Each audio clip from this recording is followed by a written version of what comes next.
அனைவருக்கும் வணக்கம். தமிழகத்தில் மாற்றத்தை நோக்கிய ஒரு சர்க்கார் வேண்டுமென்று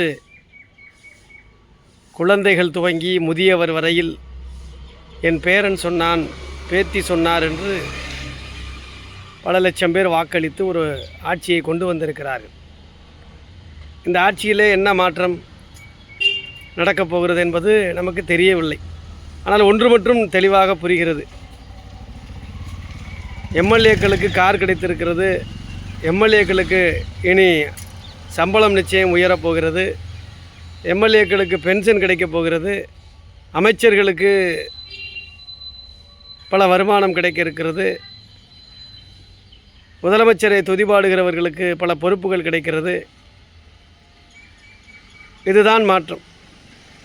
இன்னும் ஒரு 4-5 ஆண்டு காலம் கழித்து இன்னொரு நடிகர் இங்கே ஒரு சங்கத்தை துவக்கி அவரும் தன்னுடைய ரசிகர் பட்டாளத்தோடு மக்களை கவருகிற பொழுது ஒருவேளை அவர் கூட மீண்டும் ஆட்சிக்கு வர்றதுக்கான வாய்ப்புகள் இருக்கலாம்.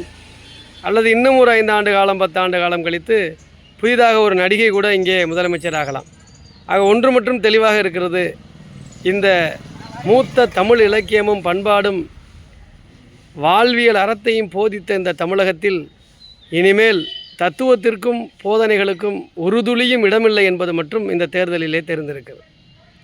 மாணவர்கள், இளைஞர்கள், எதிர்கால சந்ததியினர் எப்படிப்பட்ட கொள்கைகளோடு அவர்கள் வலம் வருகிறார்கள் என்பதை புரிந்து கொள்ள முடியவில்லை.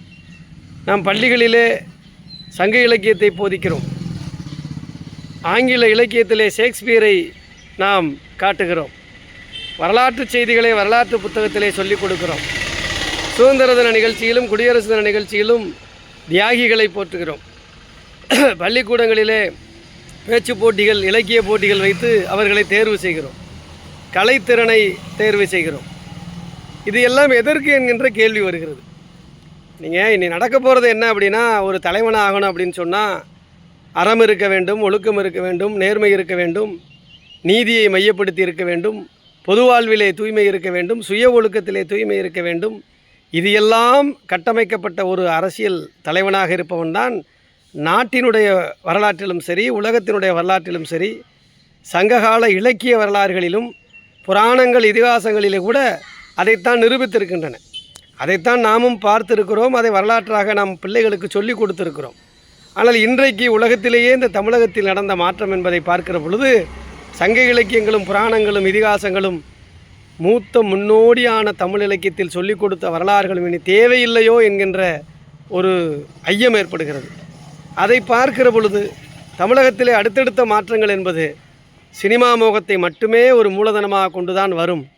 அப்படி வருகிற பொழுது படிப்பதற்கு, பண்பாடுவதற்கு, கலாச்சாரம் இதற்கு, பள்ளிகளிலே பேச்சு போட்டிகள், கட்டுரை போட்டிகள், இலக்கியங்கள், பாரதியார், பாரதிதாசன், வ.உ.சி., சுப்பிரமணிய சிவா, திருப்பூர் குமரன், மகாத்மா காந்தி, நேதாஜி, பகத்சிங், ராஜகுரு, சுகதேவ், உத்தம் சிங் என்று இவர்களையெல்லாம் சொல்லிக் கொடுப்பதற்கான அந்த வீரம் எந்த வகையில் மாற்றத்திற்கான ஒரு மூலதனமாக இருக்கும் என்பதெல்லாம் ஐயமாக போய்விட்டது. இன்றைக்கி நீங்கள் எந்த இடத்துல நீங்கள் பகத்சிங்கை பேசுங்க, யாரும் கேட்குறக்கு ஆள் இல்லை.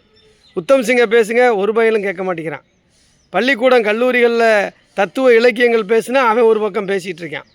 அவனுடைய நோக்கங்கள் அனைவரும் எய்ம்லெஸ்ஸாக, கோட்பாடுகள் இல்லாமல் ரீல்ஸு, வாட்ஸ்அப், இன்ஸ்டாகிராம் என்று ஒரு மூழ்கி சென்று விட்டார்கள். நீங்கள் அவங்கள கிளப்பி கொண்டு வர்றதுங்கிறது இன்னும் ஒரு 50 ஆண்டு காலம் மிகப்பெரிய போராட்டத்தை கொண்டு வர வேண்டிய சூழ்நிலை. ஸோ எந்த விதமான ஒரு கொள்கை லட்சியம் இல்லாத ஒரு கூட்டமாக இன்றைக்கு சமுதாயத்திலே எதிர்காலம் இளைஞர்கள், மாணவர்கள் செல்லக்கூடிய ஒரு ஆபத்தை நாம் பார்க்குறோம். இது ஒரு கல்வியாளராக, வழக்கறிஞராக நான் சொல்லுகிற பொழுது ப்ராக்டிக்கலாக நம்ம பார்க்குறோம்.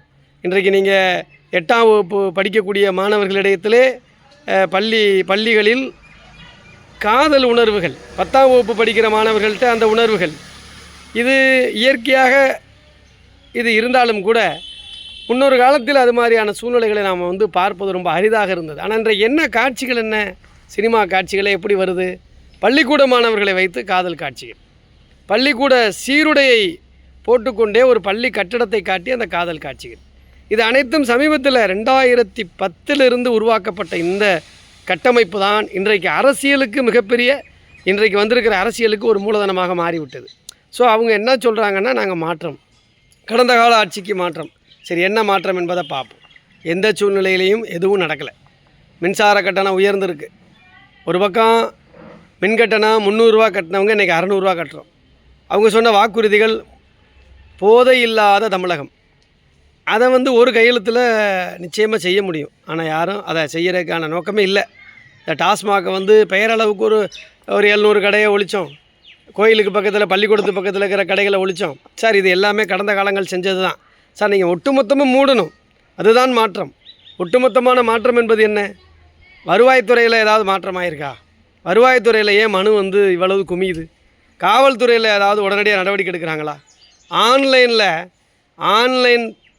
ஆன்லைனில் டிஎன் போலீஸில் நீங்கள் ஒரு கம்ப்ளைண்ட்டை ரெஜிஸ்டர் பண்ணுறதுக்கு ஒரு நாள் முழுவதும் காத்திருக்க வேண்டியிருக்கு. யாராவது அதை பேசுகிறாங்களா? அந்த வெப்சைட்டே வேலை செய்கிறதே இல்லை. சாமானியம் போய் அதில் அப்ளிகேஷனே போட முடியாது.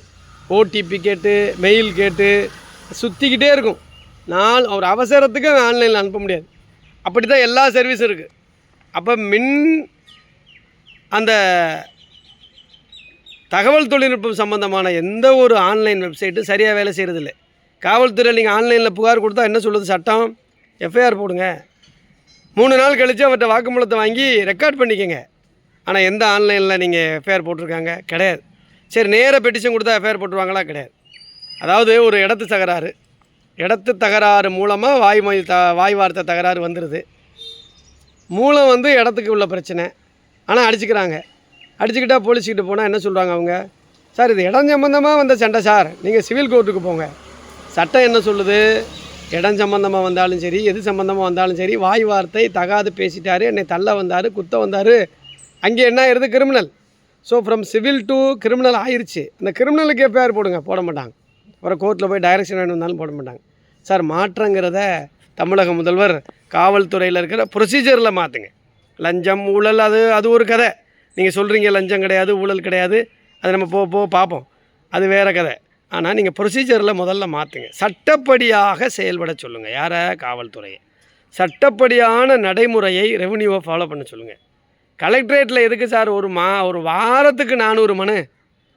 ஒரு வாரத்துக்கு 400 மனுனா மாதைக்கு 1500 மனு, வருஷத்துக்கு 15,000 20,000 மனு ஒரு மாவட்டத்தில்.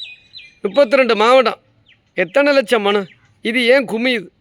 அப்போ விஓஓ, ஆர்ஐ, சாதாரண நிலையில் இருக்கிற அதிகாரிகள் அவங்கவுங்க இடத்துல ஒழுங்காக வேலை பார்த்தாலே இந்த கலெக்டரேட்டுக்கு மனு போகாது. அதை ட்ரைனிங் கொடுங்க சார். முதல்ல விஓவுக்கு ட்ரைனிங் கொடுங்க, லீகல் ட்ரைனிங் கொடுங்க. விஓஓ, ரெவன்யூ ஆஃபீஸர் அனைவருக்கும் சட்டப்படியான அந்த பாடங்களை கற்றுக் கொடுத்தால் மட்டும்தான் நம்ம எக்ஸிக்யூட் பண்ண முடியும். அப்படி மாற்றத்தை கொண்டு வரணும். எல்லாத்துக்குமே காலதாமதம். ஃபோன் அடித்தா எந்த அதிகாரி எடுக்கிறதில்ல. இந்த லேண்ட்லைன் ஃபோன் இருக்குது பார்த்தீங்களா? சர்க்காரில் இருக்கிற லேண்ட்லைன் ஃபோன் நம்பர் வேஸ்ட்டு. ஒரு ஆள் இந்த லேண்ட்லைன் நம்பர் எடுக்கிறதில்ல. அதே மாதிரி சர்க்காரில் சில செல்ஃபோன் நம்பர் கொடுக்குறாங்க, ஒருத்தோட இந்த செல்ஃபோன் எடுக்கிறதில்ல. சர்க்காரில் இருக்க இமெயில் ஐடி ஒரு ரிப்ளையும் கிடையாது. அதுதான் சார் மாற்றம். இதை பூரா மாற்றம் பண்ணுங்க. இளைஞர்கள்ட்ட நான் கேட்குறது ஒரே ஒரு வார்த்தை, நீங்கள் மாற்றம் சொல்லி வாக்களித்திருக்கிறீர்கள். மாற்றம் என்பது இதில் பூரா துவங்கணும். இதெல்லாம் யாரும் கட்டமைப்பு கீழே இருந்து வந்தவங்க தான் அதை செய்ய முடியும். சரி, ஒரு வகையில் வந்துட்டாங்க. இதையெல்லாம் மாற்றத்தை நீங்கள் கொண்டு வர வேண்டும் என்று இந்த நேரத்தில் கேட்டு, அதுபோன்ற மாற்றத்திற்காகவும் இந்த வீரத்தையும் இலக்கியத்தையும் பண்பாட்டையும் போற்றுவித்த இந்த தமிழ்நாட்டில் எதிர்வரும் காலத்திலாவது மக்களுக்காக, மக்கள் மூலமாக மக்கள் பணியை தொடர்ந்து செய்து கொண்டிருக்கக்கூடிய நல்லவர்களை தேர்ந்தெடுத்து அவர்கள் மூலமான ஆட்சிக்கு வித்திட வேண்டும் என்று இந்த நேரத்தில் கேட்டுக்கொள்கிறேன். சினிமா என்பது ஒரு மூலதனம் ஆகிவிடக்கூடாது. இன்று நடந்தது நாளை நடந்துவிடக்கூடாது என்பதை இந்த நேரத்தில் கேட்டு விடைபெறுகிறேன். நன்றி, வணக்கம்.